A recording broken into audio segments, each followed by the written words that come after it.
My journey to this podcast started with endometriosis, a diagnosis that came over a decade after I first said I was in pain and I thought something was wrong with my body. Over 10 years of being dismissed, misdiagnosed and gaslit, I was called unlucky, told the pain was in my head, and that I just had to accept it and get on with it. I was offered a list of damaging over-the-counter medication, hormonal pills and temporary fixes, but no real answers. The pain in my period got worse and worse as I grew older. I couldn't stand up at times on my period. Sometimes I couldn't even breathe through the pain or get out of bed. The NHS never offered me an MRI, so when the pain got too much, I paid for one myself. The scan finally confirmed what I'd been trying to prove for years. Something was wrong, and that it had likely been going on since I was a teenager. I was then put on the waiting list for a surgery, but I couldn't cope with the pain.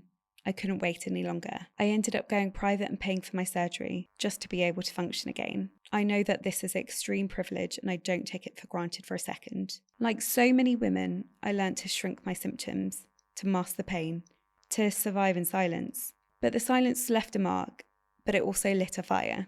Since then, I've thrown myself into the women's health space.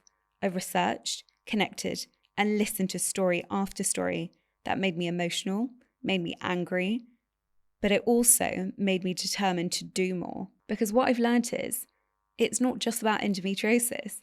It's not just about hormones, not just about periods. This is about women's health, about trauma, and about the countless conversations that remain under-researched, underfunded, and deeply misunderstood. I spent over 15 years working in insights and strategy, helping some of the world's biggest brands understand people, culture, and behaviour. And now I'm using those same skills to amplify the stories that need to be heard. That's how Owning Space was born, a podcast reclaiming the narrative in women's health.